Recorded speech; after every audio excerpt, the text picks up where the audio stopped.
Hola, Josema. Buenas tardes. ¿Cómo estás? ¿Qué tal todo? Muy bien. ¿Y tú qué tal? ¿Todo bien? Todo perfectamente. Pues nada, pues como les estaba comentando, pues Susana es farmacéutica titular en una farmacia de Barcelona y además es habitual en charlas y conferencias que da a compañeros suyos, a pacientes, tratando diferentes temas pues, de todo lo que rodea el mundo de la salud. Personalmente tuve la oportunidad, pues allá por octubre del año pasado, si mal no recuerdo, Sí, es de verdad. compartir con ella una jornada intensa en el Colegio de Farmacéuticos de Barcelona, en el cual, pues bueno, tratamos temas desde metabolismo, emociones, sueño, en fin, un poquito de todo. ¿Qué tal desde aquel momento? ¿Qué tal todo? ¿Bien? Bien, muy bien. Y la verdad es que hemos ido recomendando vuestros productos y estamos teniendo resultados positivos, la verdad. Pues me Porque alegro. esto de unir todo el tema de probióticos con oligoelementos y vitaminas, pues está funcionando muy bien. Esto más holístico, pues es el futuro, digamos. Pues me alegra mucho. Bueno, pues el tema que vamos a tratar hoy creo que afecta a un buen número de personas en la población en general y es el tema de la alergia, que muchas veces lo relacionamos con la alergia, pues es eso que ocurre en primavera, pero que no es así, que incluso a lo largo de junio, julio, incluso septiembre, pues todavía hay personas que tienen, pues eso, alergia y que, bueno, pues esos síntomas, si hay diferencia con primavera, etcétera, pues son preguntas, dudas que tenemos y que probablemente, pues contigo, pues lo vamos a intentar solucionar. Y bueno, pues en ese sentido, si te parece, mi primera pregunta va a ser obvia. ¿Qué es la alergia al polen? Pues sí, mira, voy a intentar explicarlo de una manera bastante sencilla. Bueno, como todos sabemos, el polen son las partículas reproductivas de las plantas. Y el polen, para poder ser transportado de una planta a la otra, pues flota por el aire. ¿Qué pasa? Que nosotros respiramos este polen y lo introducimos en nuestro aparato respiratorio. En realidad, esto no tendría que producir ningún síntoma, ningún efecto nocivo a nuestro organismo. Pero ¿qué es lo que sucede?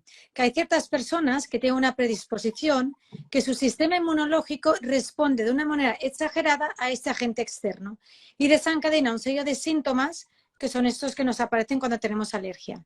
De hecho, esto que acabo de explicar es la base de todas las alergias, que esta alergia que hablaremos hoy es una alergia respiratoria, pero encontramos otras como cutáneas o alimentarias. O sea, Ajá. que digamos que para hacer eso tiene que haber también una predisposición.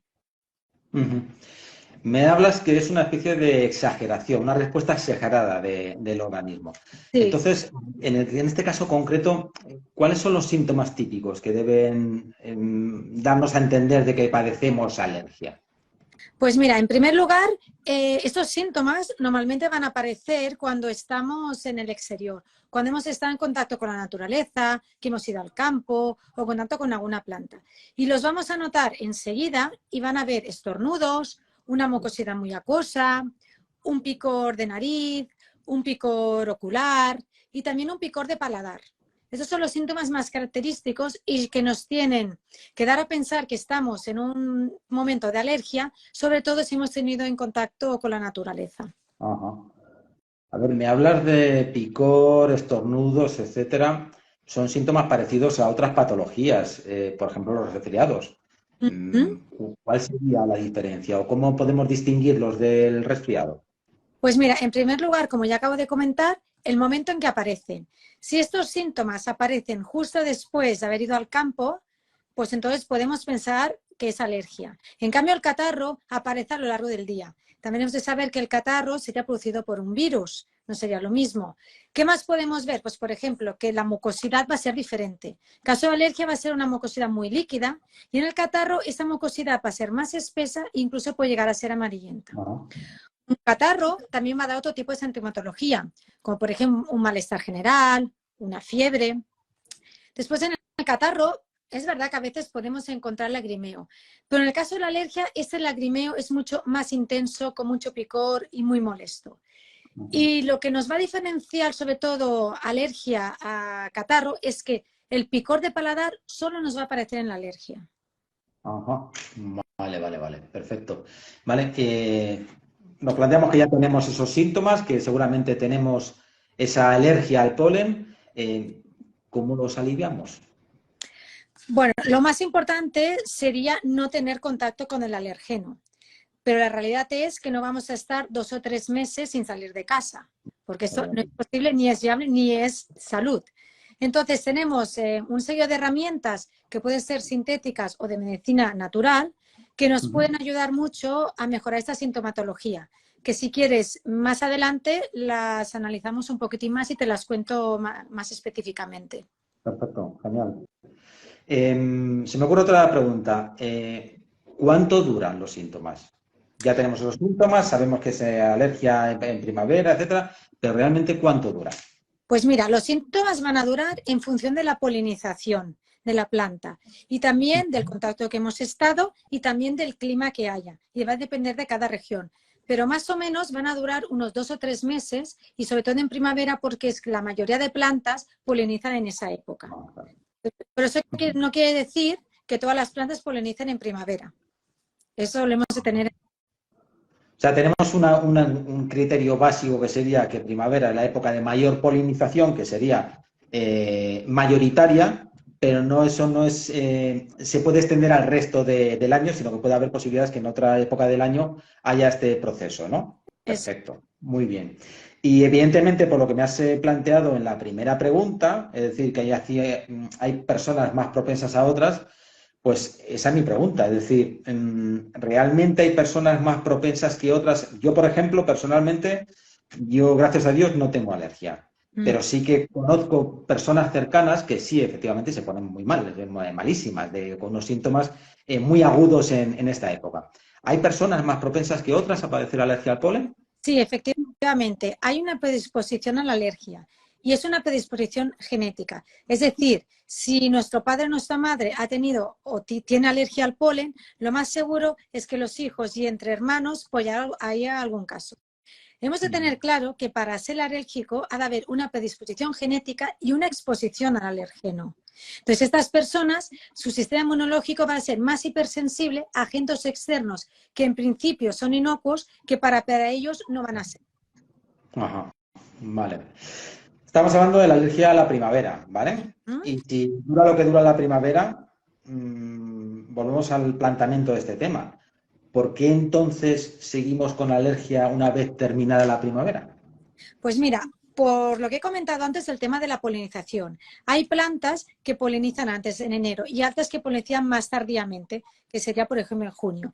También va a depender mucho del clima y del régimen de las lluvias. ¿Y por qué el régimen de las lluvias? ¿Qué pasa? Cuando llueve, el polen se moja y se queda en la superficie. Al quedarse en la superficie, tener más peso, no vuela con el ambiente y entonces la concentración de polen en el aire es menor. Otra cosa que no he comentado, y os lo comento ahora, que también es muy importante, las personas que tienen alergia, que intenten salir a la calle en las horas que menos concentración de polen haya. Por ejemplo, sería por la mañana y al atardecer. En las horas del mediodía es cuando la concentración de polen es más elevada y si tienen alergia, pues los síntomas van a ser más agudos. Ajá, pero van a acompañar las condiciones climáticas a lo largo del día, son las que nos indican cuándo o no tenemos que salir a la calle, en ese sentido. Vale. Hablábamos de una época interesante de polinización, que es lógicamente la primavera, pero si tenemos alergia en verano, ¿cuáles serían los pólenes que más proliferan en verano? A ver, va a depender de cada región y también del clima, pero normalmente van a ser las gramíneas, el castaño, el olivo y las palmeras. Son las más habituales. Ajá. Vale, perfecto. Y en cuanto a los síntomas, es decir, antes me comentabas una serie de síntomas que eran habituales de la alergia. ¿La alergia en verano tiene unos síntomas diferentes? ¿Son similares? ¿Qué me puedes decir de este tema? Pues mira, el proceso patológico es igual durante todas las estaciones. ¿Por qué? Porque hemos dicho que es una respuesta exagerada del sistema inmunológico y no va a diferenciar estación. O sea, que tendremos los mismos síntomas si se nos da en primavera como si se nos da en verano. Vale, entonces, si en época de verano tenemos esos síntomas que nos comentabas, no estaremos hablando de resfriado, sino que estaremos hablando de que tenemos alergia al polen. Perfecto. Aprovechando que estás con nosotros, ¿qué consejos nos puedes dar para prevenir o mejorar esos síntomas de alergia al polen en verano? Pues mira, lo primero que hemos dicho que para dar alergia sería disminuir el contacto con el alergeno. Ajá. Pero ya hemos hablado que no podíamos dejar de salir de casa. Entonces, intentaremos salir en las horas que el polen esté menos concentrado, como ya he comentado, por la mañana o bien al atardecer. A nivel ocular, nos podemos poner unas gafas de sol y evitaríamos esta irritación y este lagrimeo. Otra opción también válida para los alérgicos, pero que no creo que sea muy interesante, sería la utilización de mascarillas, porque después de 3 años con mascarillas no creo que apetezca. Aparte de esto, tenemos algunos tipos de productos que nos pueden ayudar. Hay unos sprays que contienen una sustancia que se llama el chitosan vegetal, que es derivado de una seta y tiene una peculiaridad muy importante que lo que nos hace es una barrera protectora con la mucosa nasal. ¿Qué va a suceder? Que entonces el alergeno va a estar menos en contacto con esa mucosa y va a evitar que nos dé estos síntomas o si los síntomas los da, van a ser menores. Por tanto, un consejo que yo daría, las personas que quieran ir al campo o estar en contacto con la naturaleza, antes de ir a esas zonas, ponerse este spray en las fosas nasales y van a notar mucha mejoría. En principio diríamos esto, pero podríamos dar otras cosas también en fase preventiva, que si no te las cuento un poquitín más tarde. Vale, vale. De todas formas, independientemente de que es algo que ya nos incomoda, el tema de la mascarilla es una medida también perfectamente preventiva. Quiero decir que la mascarilla, quien quiera utilizarla, la puede utilizar independientemente de que a lo mejor utilicen ese producto que comentas, del chitosan, etcétera, pero ayuda también a evitar ese contacto con el alergeno, ¿no? Exacto. Es así. Es Perfecto. una medida muy buena, pero eso depende de cada persona. Pero sería excelente utilizar mascarillas para las personas que son alérgicas. Sobre todo yo las utilizaría si salen en las horas que hay más concentración de polen. Lo que hablábamos antes, Ahí, efectivamente. evitar el salir, pues ahí sí que las utilizaría. Perfecto. Oye, ¿hay otros, aparte de la alergia al polen, hay otros tipos de alergias en verano que sean típicas? Sí, hay otros tipos de alergias. Como ya te he comentado, lo que hemos hablado es una alergia respiratoria. Pero hay un tipo de alergia cutánea que se da en verano, que cuando nos exponemos al sol. Al exponerte a una protección solar no adecuada, nos pueden aparecer al cabo de unos minutos, al cabo de unas horas, un picor, un escozor o incluso unas ampollas. Esto lo podríamos solucionar utilizando, como ya he comentado, la protección adecuada a nivel tópico, pero también tenemos complementos alimentarios que nos van a proteger por dentro. Y yo recomendaría a las personas que tienen ese tipo de alergia cutánea que acudan a las farmacias y también se tomen una protección por dentro. Ajá, perfecto, perfecto. En cuanto a los tratamientos, pregunta, antihistamínicos sí, antihistamínicos no. Pues yo te voy a decir antihistamínicos sí en el momento adecuado. Es decir, si yo tengo una sintomatología muy alta, me encuentro fatal, me voy a tomar un antihistamínico para solucionar estos síntomas. Siempre y cuando, teniendo en cuenta que el antihistamínico no nos va a desensibilizar. ¿Qué significa? Que no va a mejorar ni va a quitar esta respuesta exagerada que yo tengo al alergeno. Por tanto, es un tratamiento puntual por un momento que lo esté pasando muy mal. Yo soy más partidaria de utilizar medicinas naturales para el tema de la alergia. Pero claro, hemos de saber cuándo los hemos de utilizar. Lo sabríamos utilizar como un tratamiento preventivo, por ejemplo, un mes antes de que venga la polinización de la planta a la que somos alérgicos, del polen al que somos alérgicos, y también tomarlo o ponérnoslo cuando vayamos a estar en contacto con la naturaleza. Volviendo al tema de los antihistamínicos son seguros, pero es verdad que en algunas personas puede dar algún tipo de efecto secundario a nivel de somnolencia y a afectar en sus actividades diarias. En caso de lactantes y en caso de mujeres embarazadas, necesitaríamos la supervisión del médico. Ajá. A ver, sí que es cierto que han mejorado el mundo, los antihistamínicos han mejorado mucho, sí que es cierto que a lo mejor ese efecto secundario de la sedación pues se ha reducido, pero al final su mecanismo de acción es el que es y ese efecto de sedación va a existir. Entonces, bueno, pues sí que es importante en esos casos siempre pues tener la recomendación del farmacéutico, que es el que mejor nos va a asesorar en qué caso se puede o no se puede utilizar una cosa u otra, que para eso soy los profesionales del medicamento, ¿no? Y en cuanto a los descongestionantes, igual, que te hacía la pregunta antihistamínicos, ¿descongestionantes sí, no, en qué casos? Pues mira, ahí soy un poquitín más radical. Yo diría que descongestionantes no. Ajá. Y spray sí. Y te explico el motivo. ¿qué nos va a suceder? Cuando yo me pongo un descongestionante, es verdad, el efecto va a ser muy rápido, me va a quitar la congestión, me va a quitar la rinorrea, pero no sabemos exactamente por qué, pero se cree que es por un mecanismo compensatorio. Al cabo de unos días aparece un efecto rebote, es decir, tengo aún más sintomatología. ¿Y qué hago? Me pongo más el spray. Consecuentemente, puedo llegar a tener una atrofia a nivel de la mucosa. Yo soy más Ajá. partidaria de esos sprays, he comentado que llevan chitosan, porque nos van a hacer esta capa protectora y no nos va a crear ningún tipo de adicción, ni efecto rebote, ni va a alterar la permeabilidad de la mucosa.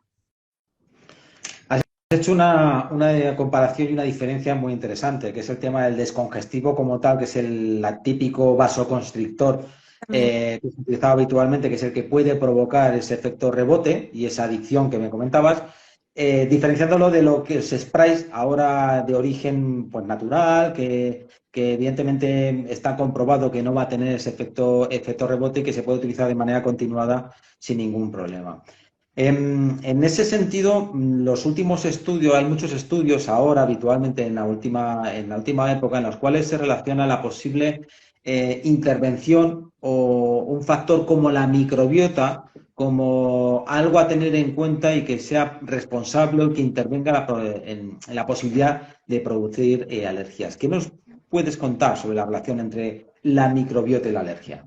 Pues sí, esto se está estudiando y hay estudios que demuestran que la microbiota intestinal de las personas alérgicas es menos variada que de la persona que no es alérgica. Por tanto, hay una relación directa entre microbiota y alergia. Ajá. Entonces, aquí hay un abanico que podemos tratar esta microbiota con probióticos. Ajá. O sea, que podrían ser útiles los probióticos en el tratamiento de la alergia. Serían muy útiles. ¿Por qué? Porque si hemos dicho que la alergia es una anomalía del sistema inmunológico y los probióticos nos ayudan a modular ese sistema inmunológico, pues va a dar un efecto muy positivo en las personas alérgicas y les va a ayudar a prevenir. Eso Ajá. sí, siempre con unas cepas en dosis adecuadas. Ah, ¿Vale? perfecto. Porque, por Mm. ejemplo, lo que te quería contar, en el caso que hemos ha dicho, que te he dicho que hay alergia respiratoria, alergias cutáneas, en el caso de la dermatitis atópica, hay unos Ajá. estudios que con 3 cepas determinadas ayuda mucho a disminuir los brotes en niños con atopia o en adultos. Y esto es Mm. muy importante, tenerlo en cuenta y a una herramienta a utilizar en ese tipo de pacientes. Por lo menos, por lo que me comentas, a reducir la intensidad y que esos posibles brotes alérgicos, entre comillas, sean mucho más suaves, ¿no? En ese sentido pueden ser interesantes los probióticos. Bueno, pues imaginemos que soy alérgico o creo que soy alérgico y para nada se me pasan los síntomas. Es decir, ¿en qué momento debo pensar tengo que acudir al médico? Porque esto no se me pasa. Vale, acudiríamos al médico en el caso que aparece un síntoma nuevo que no he tenido habitualmente, Ajá. que empeoran estos síntomas o que tengo una dificultad respiratoria. Ahí necesitamos la visita médica que nos valore. ¿Por qué? Porque a veces también las alergias se nos pueden combinar con un asma y empeorar. Ajá. Ahí tendríamos que vigilar también. Perfecto. Entiendo que si debuto como alérgico, es recomendable hacerse pruebas, ¿no? Para saber si realmente lo que yo pensaba que esos síntomas puedan ser o no alergia, pues entiendo que hay que realizar algunas pruebas.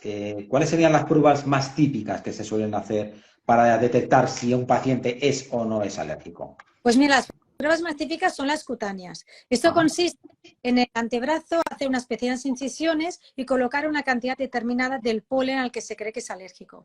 Esperaríamos a ver si hay una reacción. Si es positiva, seríamos alérgicos a ese polen. También las pruebas serológicas, pero esas no son tan habituales. Ajá. Perfecto, perfecto. Bueno, pues yo creo que ha ido la cosa muy rapidita, muy clara, muy concisa, porque la verdad es que hemos tratado pues que la alergia no simplemente se trata de algo primaveral, sino que también en diferentes épocas del año puede haber alergia. Hemos hablado de medidas preventivas, hemos hablado de tratamientos. Pues si te parece, ya que estamos terminando, ¿podrías hacernos una especie de resumen o unas claves del tema que hemos tratado? Para aquellos que a lo mejor se han incorporado un poquito más tarde a esta charla, bueno, pues para que vean a modo de resumen cuáles son, pues eso, temas a tener en cuenta. Claro que sí. Primero hablaremos de los síntomas. Hemos dicho que los síntomas sean estornudos, mucosidad, picor de ojos, picor de nariz, pero hemos dicho un síntoma muy típico de la alergia, que sería el picor de paladar. Hemos dicho que a nivel de medidas preventivas controlar las horas de salida y hemos dicho un producto que, si no te importa, voy a decir el nombre, ¿vale? Que es Tusgel Respire. Este es un spray, que es el spray que he hablado, que aparte de llevar este mucosan, este chitosan vegetal, que tiene dos funciones, que es tapizar la mucosintesidad, la mucosa nasal y fluidificar el moco, nos va a ayudar también a los lavados nasales porque va a llevar cloruro sódico y desepantol. Y este spray nos serviría tanto antes como después. A nivel ocular, creo que solo he comentado el tema de las gafas, pero podíamos utilizar también un spray llamado Oculogel Ojos Irritados, que tiene una curiosidad, que se aplica con el ojo cerrado y entonces nos ayuda también a la zona de inflamación, de edema del párpado. Lleva aloe vera y vitamina E liposomada. Otra cosa que hemos hablado es a nivel de los probióticos. Si hemos dicho que la microbiota intestinal tiene mucha relación con la alergia, tomar probióticos en fase preventiva, sobre todo un mes antes de que empiece la polinización, sería muy útil. Y aparte de eso, tendríamos otros tipos de tratamientos de antihistamínicos naturales, no sintéticos, que también nos podrían ser de utilidad y a tomarlos un mes antes. Y hemos dicho la toma de antihistamínicos en momentos puntuales. Después hemos comentado, que eso es muy importante, que para ser alérgico han de haber dos condiciones, una predisposición genética y exposición a este alérgeno. Y también para que se dé la alergia tiene que haber siempre un primer contacto, que sería una sensibilización, y después una fase de reacción, que son los síntomas. Y ese sería mi resumen. No sé si ha quedado claro o hay alguna pregunta. Pues sinceramente, y como te conozco de antes, la verdad que lo has dejado muy claro, muy didáctico todo lo que has comentado. Y yo creo que tanto hoy como siempre, yo creo que también me tira la profesión. El consejo del farmacéutico es muy importante para que el paciente deposite la confianza en nosotros y evidentemente se lleve la mejor solución para, en este caso, sus alergias. Pues estoy mirando y yo creo que no tenemos ninguna pregunta por parte del público. Pues nada, si te parece, pues despedirte para otra ocasión. Agradecerte pues este ratito que hemos pasado juntos. Y bueno, pues si te parece, te emplazo para un nuevo directo con otro tema igual de interesante que el que hemos tenido hoy. Gracias a vosotros y yo encantada, cuando me necesitéis, encantada. Y muchas gracias por este rato porque ha sido un placer estar con vosotros.